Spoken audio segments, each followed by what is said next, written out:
What's going on, everybody? I don't know why I was so jumpy on that one, but I just went and saw A Quiet Place Part 2. Adriana and I went and saw it, and I thought I'd do a review on it because honestly, I love the first movie. I didn't get a chance to do a review on the first movie, unfortunately, but I am here to do the Part Two's review, which is better than nothing. So I do want everybody to know before I start the review, this is going to spoil chunks of the first movie.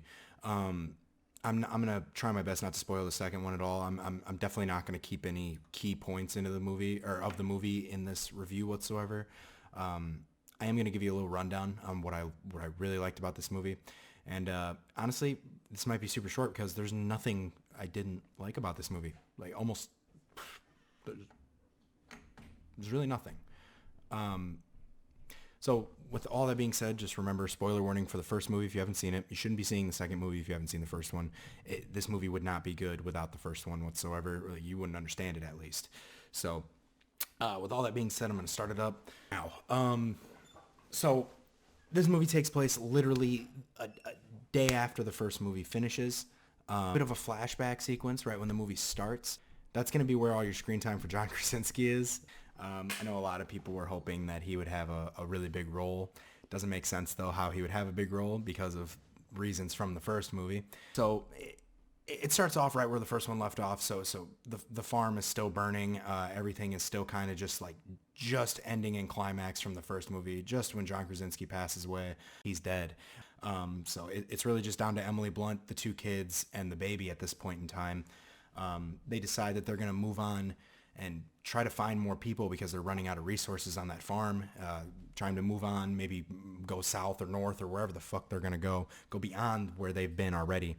They end up meeting up with an old friend, or somewhat an old friend, Cillian Murphy, who honestly, I absolutely love Cillian Murphy. I don't think I've ever seen a show or a movie, Peaky Blinders specifically, that I didn't like him in. I think he's a great actor.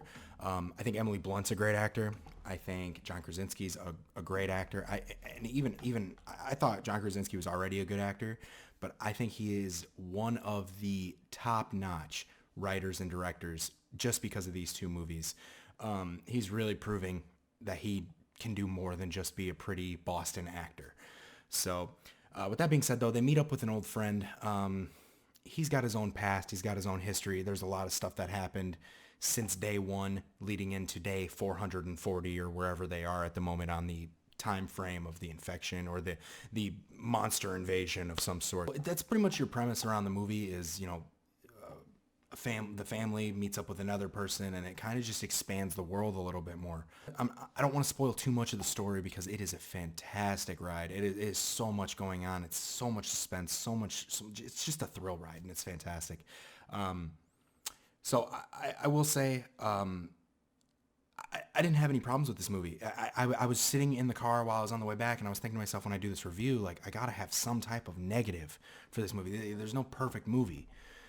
Especially a sequel. There's no perfect sequel. Sequels don't normally get that perfect, especially like thriller, horror, PG-13 movies like this.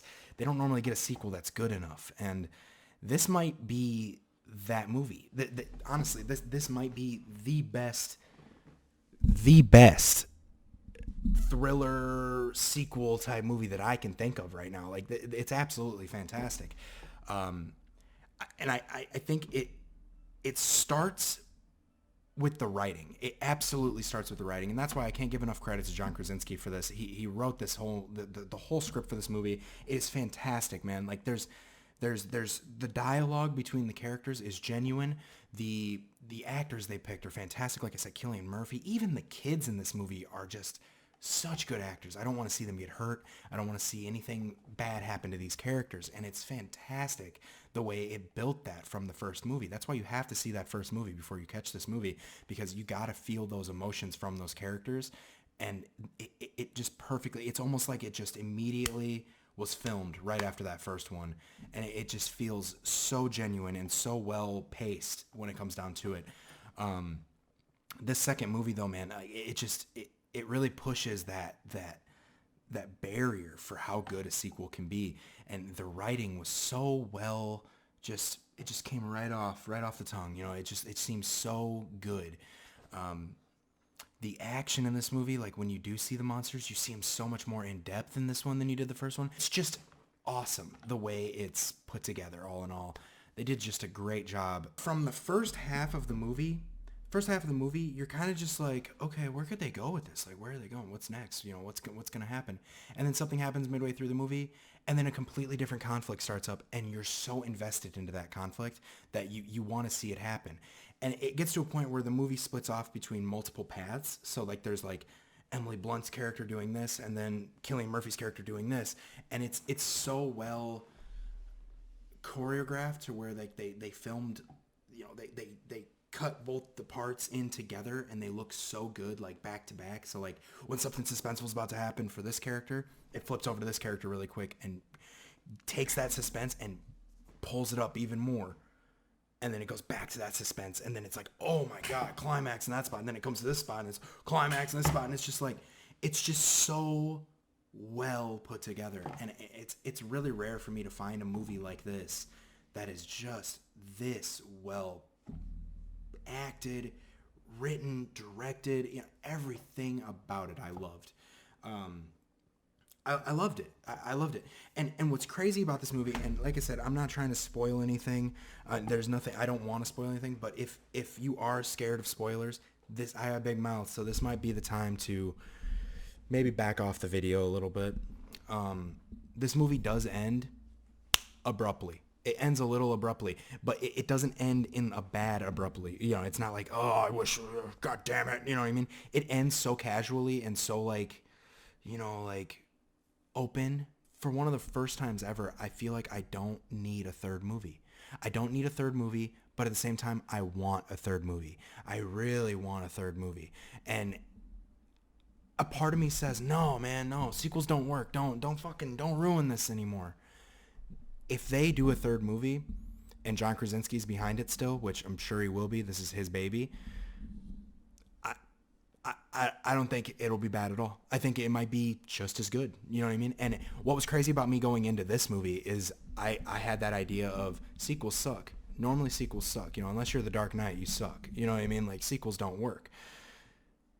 They could possibly do this for another 3 movies, and it doesn't even have to be about the same family anymore. It could be about a bunch of different people around the world, and it would still be pretty good. So long as John Krasinski's writing it and he's directing it, I think so long as he holds the baby and it's his, I think this could go on for a long time, and it could be fantastic every single time. That is super rare. You look at any old, like, you know, this movie, that's another thing. This movie did scare me a lot. Like, it had me holding my breath sometimes. It had me on edge sometimes. Like, it was just really, really, really good. The emotion, the just the atmosphere that it builds, you know, like, this is definitely a movie you have to see in theaters.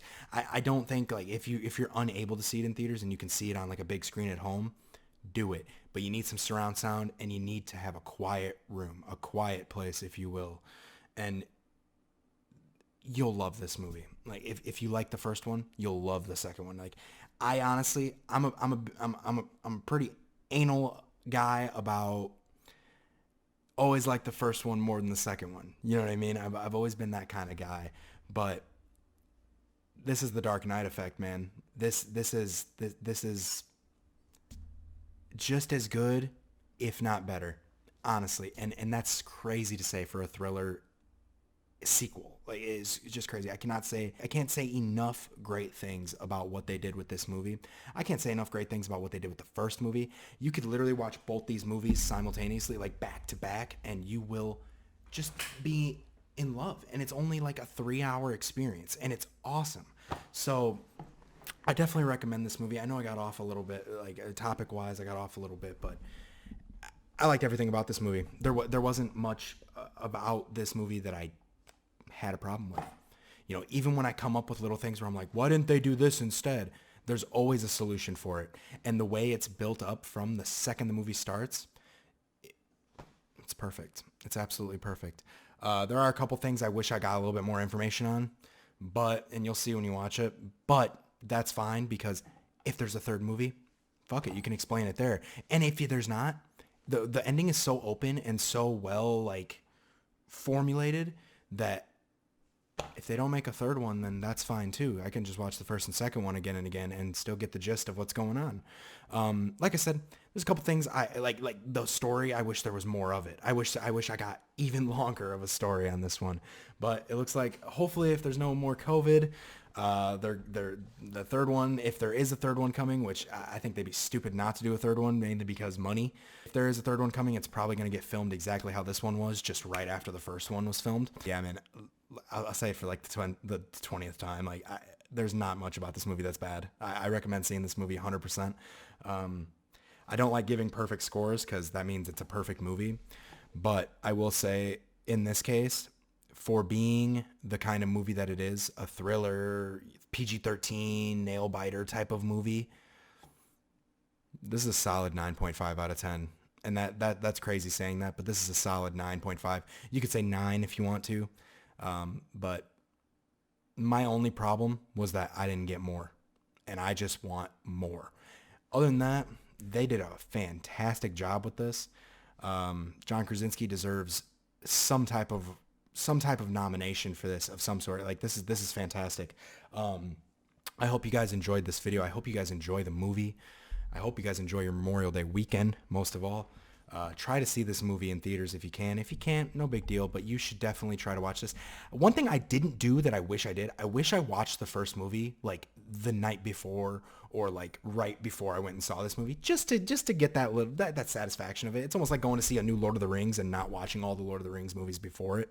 Right before, you could see it, but you want to see it like right before, so you're like locked into that action. That was my only like gripe, is that I didn't do that. But other than that, that's my fault. And god damn, yeah. So solid 9.5 out of 10. You're gonna love this movie. If you like these type of movies, it's an A+ effort. It's really, really, really good. So yeah, again, have a great weekend, guys. Thanks for watching. Bye.